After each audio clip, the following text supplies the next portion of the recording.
Værsgo, Victor, kom ud med dig. Ind i stuen. Du må godt tage en med, hvis du vil. 2, kom med ind i stuen. Så kører du bare. Hej, velkommen til. Jeg slår en warn ihjel i Minecraft. Så skal jeg finde ud af, hvordan man gør det med et fuld netteragir og et fuld net. Jeg skal bare have noget blandet. Og det må ikke blive lækker. Jeg skal kun bruge det som helt normalt. Og når jeg skal ud og slås, så er det nemlig derfor, jeg skal ud og slå en. Jeg skal ud om. Jeg åbner lige sådan en her. Okay.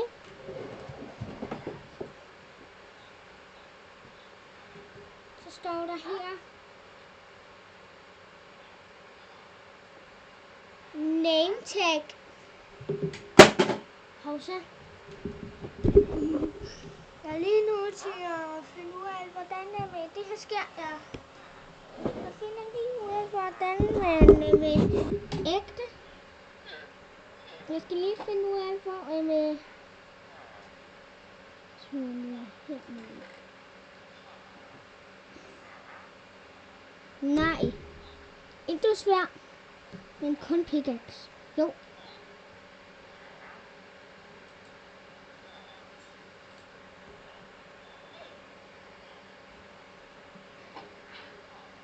Så smøger jeg herhen. Hvis jeg lader slå ihjel en iron golem. Så tror jeg, det er.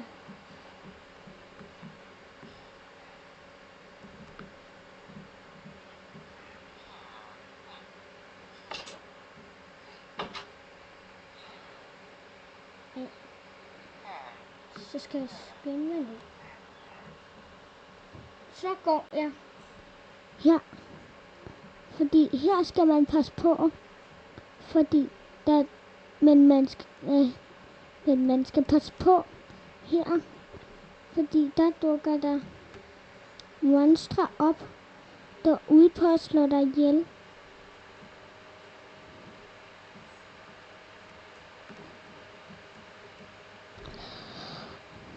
Og vi er ude på at finde alle de ting, vi er ude på. Og nu der permin, fordi nu her, som I kan se der, så er der 3. Okay. Så trykker vi escape. Hey far!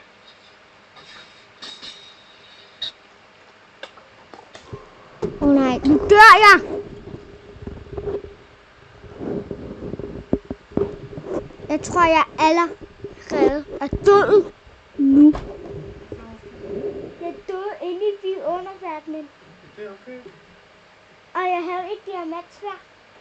Og hvor døde du henne? Kan du huske det? Jeg blev skudt af skeletter om et. Jeg blev skudt af et skelet. Nå, var det nede i. Var du gået ned i nether? Se! Nå, Respawn Slainberry Zombie. Ja, men prøv at se her, det du gør, ikke også? Når du dør. Det er, du trykker bare respawn, og så. Vent lige. Så løber du bare tilbage der, hvor du døde. Kan du, det må være hernede. Ja, det var hernede. Så finder vi lige ud af, hvor du døde henne. Det må have været om på den anden side af det der hus. Ja. Det du skal gøre her, ikke også? Så nu henter vi diamantsværet. Hvor, kan du huske, hvor det var henne? Der. Yes. Men det jeg dræber lidt den her. Der var også noget kop. Så det første du skal gøre, det er, at du skal lige løbe tilbage og hente noget. Ja, Victor, du sidder og går ud igen. Gå op i huset, du ved godt, hvor der ligger mad henne, ikke? Her blev det. Ja, så går du hen noget mad. Kom, vi går ud igen, Victor. Vi går ind i stuen. Jeg giver ikke, fordi jeg har allerede eat meat. Kom, Victor. Ja, kom med ud. Kom med ud. Victor, så skal du ud. Ja, det har vi faktisk aftalt. Jeg sidder og går ud med dig. Og ja. Den har jeg, men ja. Så tror jeg... Hvad, hvis du er ved at dø? Løb tilbage til huset, der er vi i sikkerhed.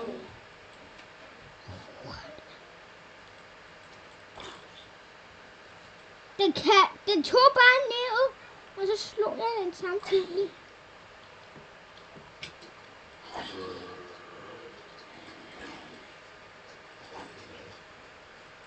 Nej! Jeg løb lidt tilbage til huset.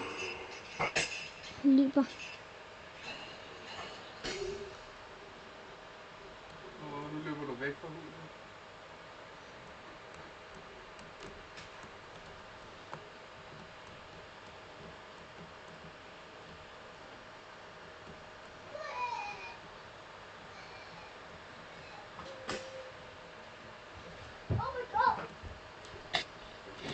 Fuck. Du ved, hvor du døde, ikke? Så løber du bare derhen igen.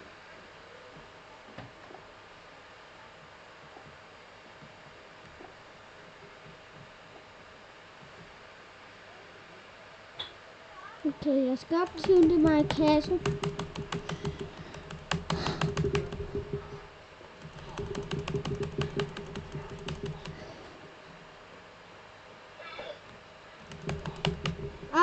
Fuck. Der kommer en Enderman. Hvor er den? Hvis den bag mig, så dør jeg. Hvis jeg kigger den i øjnene, så dør jeg. Fordi den koger ens hjerne. Og hvis det var virkelighed, at det skete med mig, så ville jeg koge hjerne. Okay, download på plane. Jeg tror, at jeg siger plane.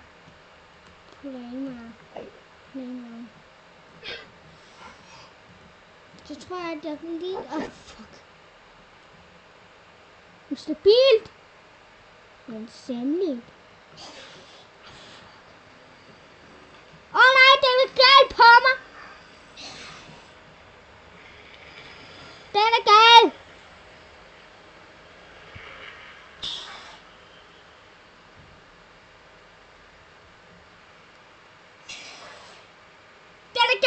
Den er gal. Endermanden er gal. Slå den.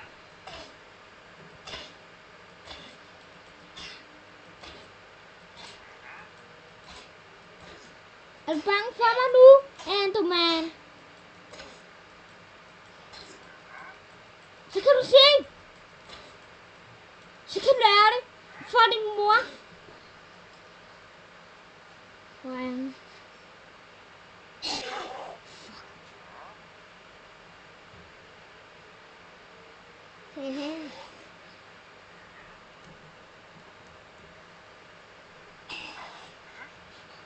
Hvor er du? I'm coming down.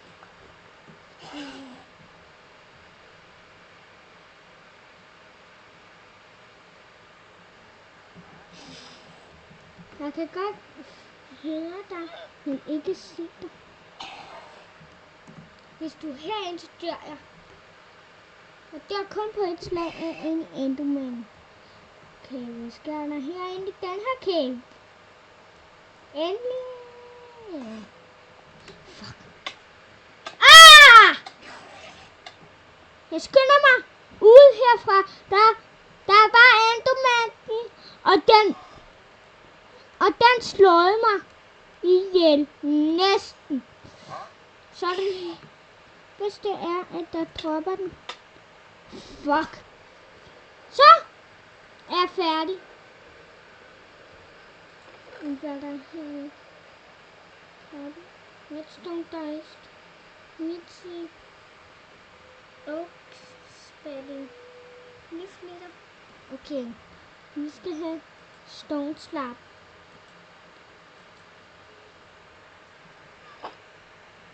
Så.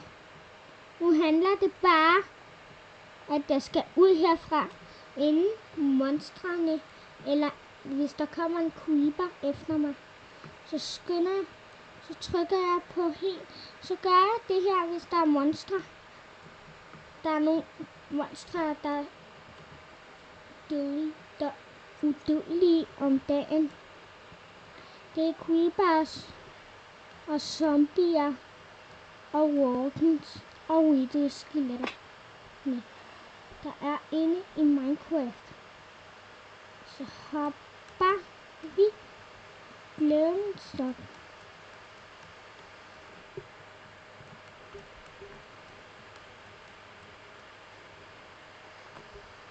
Okay. Hvis der er en enderman efter mig. Der er en enderman.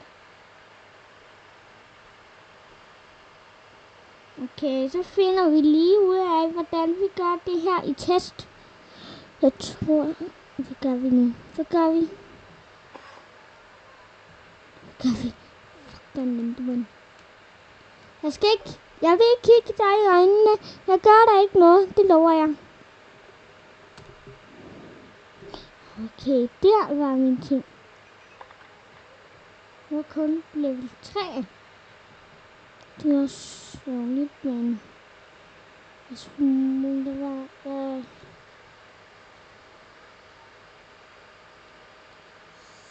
Det er godt her. Så er det kun herhen, vi skal. Så vi trykker lige hurtigt. Hvis vi nu skal...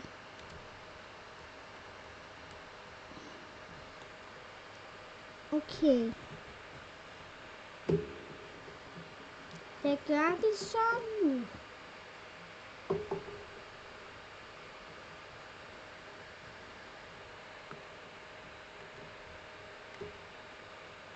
Okay, det ser ud som, at jeg ikke skal hoppe ned der. Men hvis det er godt, så tager herhen på broen. Hvorfor kan man ikke sætte med noget hegn, så man kan sørge for, at der ikke sker vind? Noget, tror jeg, at jeg så svømmer op, hvis den har mulighed. Okay, jeg svømmer op. Det her, det kan jeg ikke.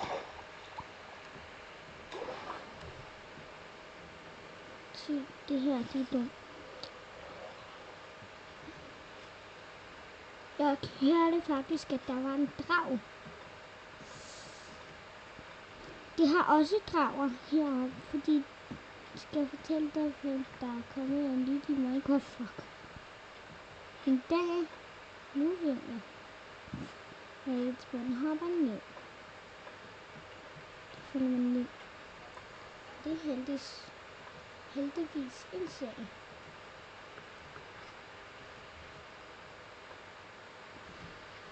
Så er der næsten. Bare hvis man kunne falde ned i vandet, ned til enden, og så op igen. Ligesom Endermans. De kaster bare. De teleporterer sig lige det sted, som de har lyst til. Fuck.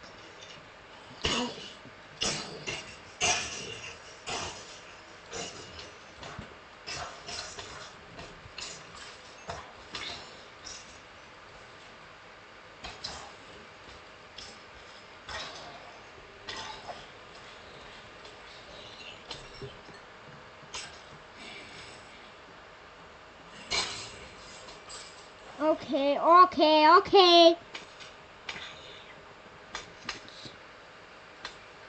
Så jeg har ikke noget inde. Launch.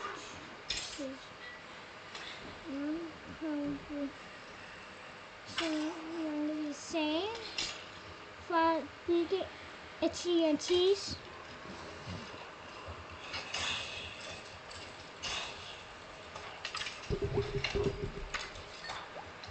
Så tror jeg, at jeg tager sådan en her. Så tager jeg en... Har jeg en flaske, jeg kan bruge. Så er det heldigvis mig, der... Oh.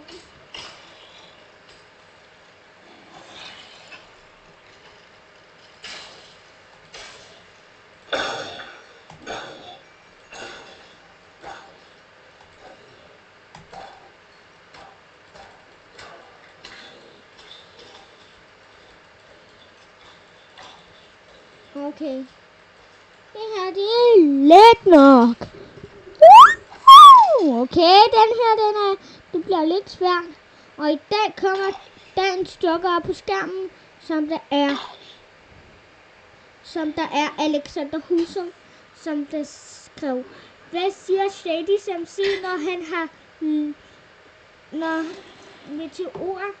meteorregnen kom? Svaret er jeg så en god sofa. Okay, jeg dræber lige flere af de her. Så jeg ved, at dagens joker er Alexander Husum, men kommer til at mine en fakkel. Så det var jo lidt too bad. Men vi har en. Og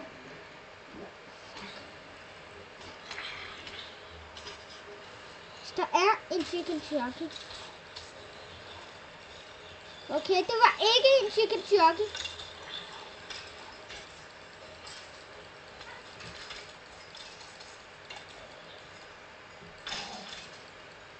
Okay. Okay, det her er lidt svært. Åh ja!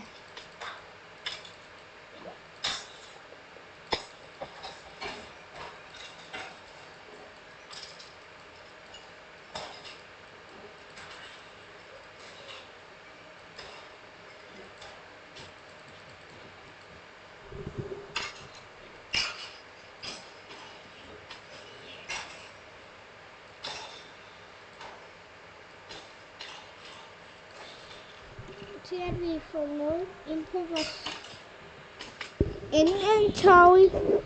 Og det har vi! Det er redstone dust og bone. Så er det næsten, vi kan lave bone wheels. Okay. Vi kan faktisk lave pepperpiler, og det kan vi ikke nu.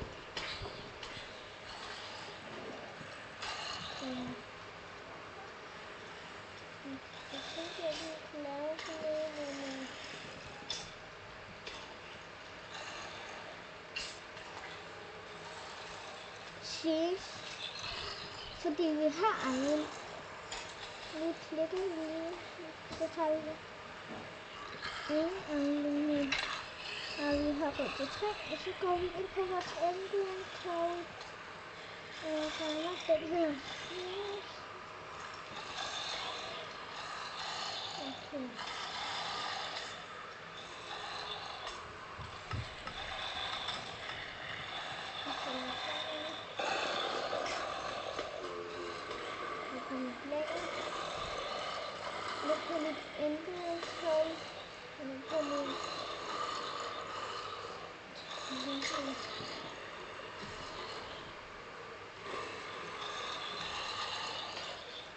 Okay, så skal vi lige trykke scan.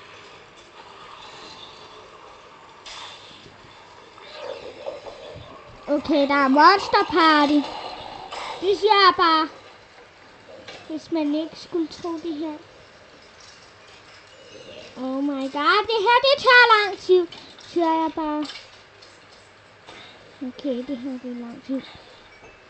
Hvis I tror, at jeg er sygt dum, så er jeg ikke dum. Hvad fanden sker der? Hvorfor er der en zombie foran mig?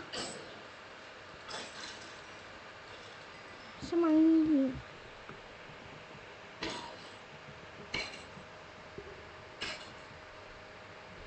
Okay.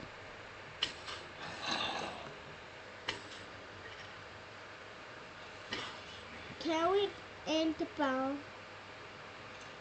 Okay. Og 6 arrows. Og 6 arrows. Og 6 pile. Okay.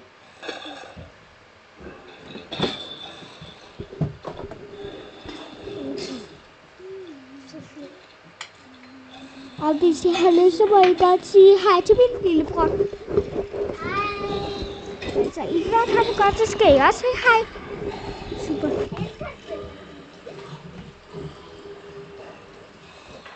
Og jeg vil helst ikke have, at man gør det herinde. Ellers så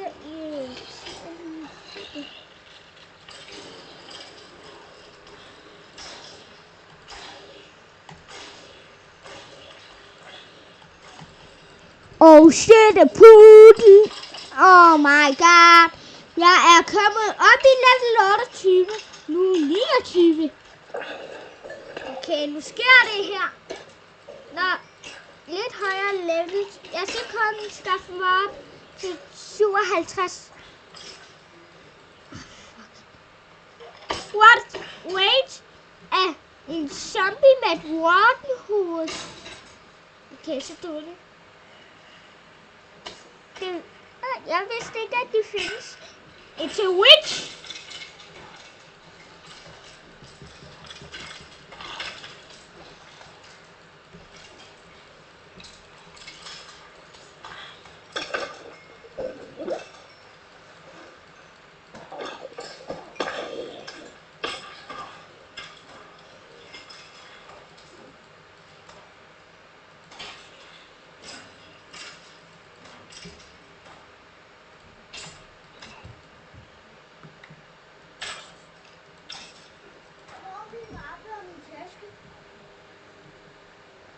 Så har jeg fået glowstones pulver. Glowstone stars. Jeg tror ikke, det er en rigtig video. Jeg vil ikke så gå ud. Super, det er helt fint. Yes, der. Så står vi lige med skelettet. Nej, det er en creeper og en creeper og en skelet. Min bror har simpelthen ikke har ret. At det er en video, men så bare så kan den skal den havde næsten lige muligheden for at springe i luften.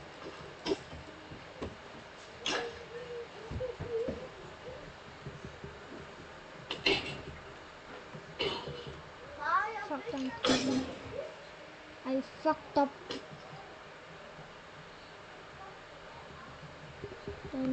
Jeg er nødt til at sige, at jeg fucked up. A zombie. Okay. Jeg har lavet 2 lag, men hvordan sker det? Jeg kan lige så godt ikke sætte det her. Jeg kan lige så godt sætte det ud for en village. Okay.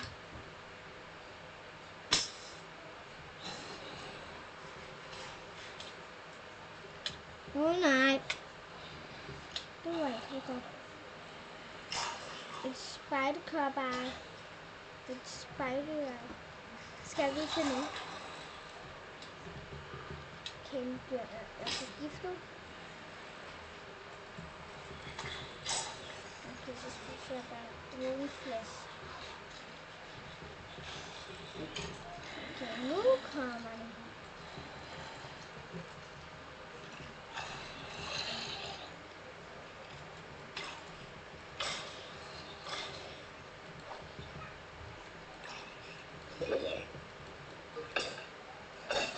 Okay.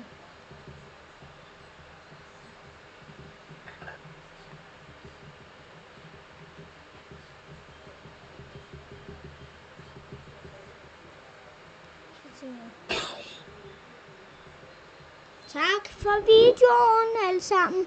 Så vil jeg sige tak, godt nytår og god jul. Og glædelig 2026.